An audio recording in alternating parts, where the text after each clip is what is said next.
কোন গণহত্যাকারীকে ছেড়ে দেয়া এত উদার আমরা হইতে চাই না। নিশ্চয়ই যারা গণহত্যাকারী তার বিচার হইতে হবে, এটা কোনো সংকীর্ণতা হতে পারে না, না, তার নিশ্চয়ই বিচার হতেই সাজিদ হবে। আলম, গণহত্যাকারীকে কেন এবং ছাড় দেওয়া আমরা হবে? এই সেটা একটা জন্য এটা বিশাল বলছি রকমের অপরাধ। যে দেখেন, জি, সাজিদ আলম, গণহত্যা একটা বিশাল রকমের অপরাধ, সেটাকে কেন ছাড় দেওয়া হবে? তাদের বিচার হবে, তাদের শাস্তি হবে নিশ্চিতভাবে।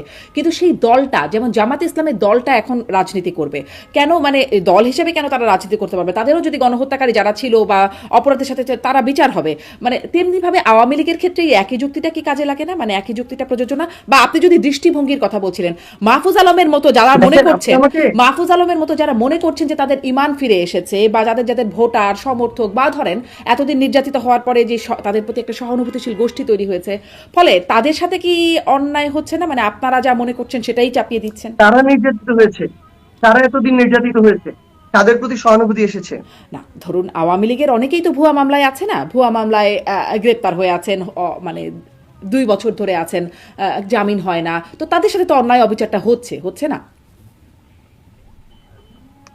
আওয়ামী লীগের একটা জিনিস কি, মানে আওয়ামী লীগের এই যে মামলা যেগুলো হয়েছে, ধরেন একটা মানুষ, সাপোজ আমার জেলা পঞ্চগড়, সেখানে একটা হত্যা হয় নাই, কিন্তু সেখানে যারা ওইখানের আওয়ামী লীগের নেতৃত্ব ছিল, তারা ওই জায়গায় আন্দোলনকারীদেরকে পিটিয়েছে, তাদের উপরে আঘাত করেছে, তাদেরকে রক্তাক্ত করেছে, এবং বিগত 16-17 বছর ধরে তারা বিএনপির যারা ছিল সেখানে, কিংবা জামায়াতের বা অন্যান্য, তাদেরকে তারা মিথ্যা মামলা দিয়েছে, জুলুম করেছে, তাদেরকে তারা নির্বাচন করতে দেয় নাই, তাদের ভোট চুরি করেছে। এই একটা সামগ্রিক অপরাধের দায়ে এখন তারা একটা মামলায় মানে আসামি হয়েছে, এবং কেন সেই সামগ্রিক অনুযায়ী অপরাধের দায় তো কোনো রাজনৈতিক দল দেয় না? যখন ধরেন আপনাদের দলের কেউ অপরাধ করে, আপনারা বলেন সেটি তার ব্যক্তির অপরাধ বা বিএনপির অপরাধ, বিএনপির তখন ব্যক্তির বিরুদ্ধে শাস্তি নেয়, তাহলে সামগ্রিকভাবে দলের সকল সদস্য কেন অপরাধী হয়ে যাবে? না, সকল সদস্য না তো। তাহলে মামলায় ধরেন আওয়ামী লীগের একটা জেলায় সাপোজ 50,000 সমর্থক আছে ধরেন, তো এর মধ্যে কিংবা ধরেন 10,000 সমর্থক আছে, মামলায় তো নাম আছে 50 জনের, মামলায় তো নাম আছে 100 জনের বা 500 জনের, সবার তো নাই। কিন্তু যাদের আছে, আপনি তাদেরকে, তারা যদি ধরেন একটা আইনি প্রক্রিয়া গিয়ে নিজেদেরকে নিরপরাধ মানে প্রমাণ করতে পারে, সে নিরপরাধ হবে। কিন্তু এই প্রত্যেকটা জিনিসের সাথে তারা সম্পৃক্ত ছিল, কেউ জেলা পর্যায়ে ছিল, কেউ সেন্ট্রালি ছিল, তারা কেউ হত্যার সাথে সম্পৃক্ত ছিল, আবার কেউ অন্য ভোট চুরি করার সম্পৃক্ত ছিল, কেউ আবার তার উপরে তাকে মিথ্যা মামলায় দিয়ে ফাঁসিয়ে দিয়ে বছরের পর বছর জেল খাটানোর মতো ঘটনা তো গুলাতে ছিল। তো এক একটা জায়গায় পার্সপেক্টিভ এক এক রকম। আপনি যেটা বলছেন ব্যাপারটা আসলে এরকম না। এই জন্য সবাই আওয়ামী হত্যা লীগের মামলার উপরে আসামি হয়ে সিম্প্যাথি যাবে। আসে নাই, আমি শেষ করি, হ্যাঁ, নিশ্চয়ই। আওয়ামী লীগের উপরে সিম্প্যাথিটা আসে নাই। যেটা হয়েছে, বর্তমানে যারা আছে, ধরেন রাজনৈতিক দল হিসেবে আমরা যারা ফাংশন করছি, আমাদের ধরেন ওই বিএনপি ক্ষমতায় আছে, তাদের বা আমরা সবাই যতটুকু করা উচিত ছিল ওইটুকু হয়নি দেখে মানুষ তাদের জায়গা থেকে কেউ কেউ কেউ তার জায়গা থেকে কিছুটা হতাশ হয়েছে, কেউ ক্ষোভ ঝাড়ছে, কেউ প্রত্যাশাটা প্রকাশ করছে। কিন্তু তার মানে এটা না যে আওয়ামী লীগের উপরে সিম্প্যাথি এসেছে। মানে তার মানে কোনটা, আওয়ামী লীগ তার যদি মানে কোনোদিন, কোনটা, মানে আমি এটা বিশ্বাস করি, সেটি কি শুধু বিজয়ীরাই নির্ধারণ করবে? ধরেন মাহফুজ আলম যেই দৃষ্টিভঙ্গিতে দেখছে যে আওয়ামী লীগের ইমান ফিরেছে কারণ এই এই ঘটনাগুলো ঘটেছে, তার মতো যারা আছে, তো তাদের তাদের যে মত, তারা যদি মনে করে যে আওয়ামী লীগের এটি হয়েছে, বা মানে আওয়ামী লীগের প্রতি যারা সহানুভূতিশীল ফিল করছে, তাদের মতটাকে অগ্রাহ্য করার অধিকার আপনারা রাখেন? না, আপনি হচ্ছে ওনার মনে হয় তাহলে পরের লেখাগুলো পড়েন নাই, উনি এটার মানে কনসিকুয়েন্সে আরো লেখা দিয়েছে।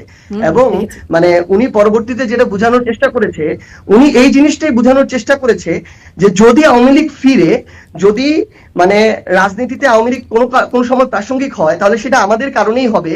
কারণ এই যে বিভিন্ন মানুষ, এই বাংলাদেশে বিভিন্ন জনগোষ্ঠীর মানুষ আছে, বিভিন্ন জনের বিভিন্ন মতামত আছে, বিভিন্ন চাওয়া পাওয়া আছে, এগুলোর বিরুদ্ধে যদি আমাদের অবস্থানটা হয় সামগ্রিকভাবে, ধরেন একটা ইসলামপন্থী রাজনৈতিক দল আছে, তিনি তার ধর্মীয় আদর্শ অনুযায়ী এই যে মাজার কেন্দ্রিক যে কালচার গুলো, এটাকে সমর্থন করেন না, সমর্থন তিনি নাই করতে পারেন, কিন্তু তিনি সেটাতে আঘাতও করতে পারেন না।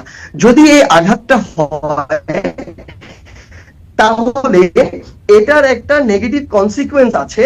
ওই মানুষগুলো তখন বর্তমানে যারা ক্ষমতাসীন কিংবা রাজনীতির সাথে সম্পৃক্ত, তাদের উপরে আস্থাটা হারাবে, কারণ তারা তাদের নিরাপদ আশ্রয়স্থল হয়ে উঠতে পারছে না, কেউ না কেউ।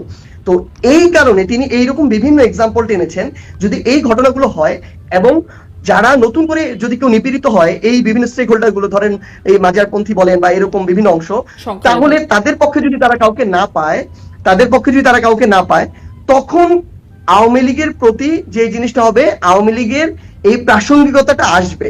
মানুষ তখন এই শব্দটা বলবে যে তাহলে মানে আমরা আগে এটা পেতাম, ধরেন এখন এটা পাইতেছি না, মানুষ তখন ওই তুলনার দিকে চলে যাবে।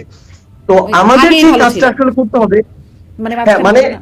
ব্যাপারটা না, আগেই ভালো ছিলাম হচ্ছে কি, একটা কথার কথা চলে আসতে পারে অনেকের মুখ দিয়ে হ্যাঁ, হ্যাঁ। আসলে, কিন্তু এই কথাটা তার মুখ দিয়ে আসবে না যারা এই সরাসরি এই নিপীড়নটার মধ্য দিয়ে গেছে। এই কথাটা নিঃসন্দেহে। তার মুখ দিয়ে আসবে না যে সরাসরি জুলাইটা দেখেছে, অন্তত এই 2-4 বছর আসার কোনো সম্ভাবনা নেই। এই কথাটা ধরেন তার মুখ দিয়ে আসবে না, ধরেন যেই মানুষটার কোনো একটা ব্যাংকে ধরেন 10 লাখ টাকা ছিল, এখন সে টাকাটা পাইতেছে না, কিংবা যেই মানুষটার নিজের জমিটা দখল হয়ে গিয়েছিল, লুটপাট হয়ে গেছিল, কিংবা যার পরিবারের একজন, এই যে আপনি যেটা বললেন যে কোনো অপরাধ ছাড়া শুধু একটা রাজনৈতিক দল করে। Here is a secret to never doing dishes again. Just throw them away right after you eat. Buy new ones tomorrow. It is that simple.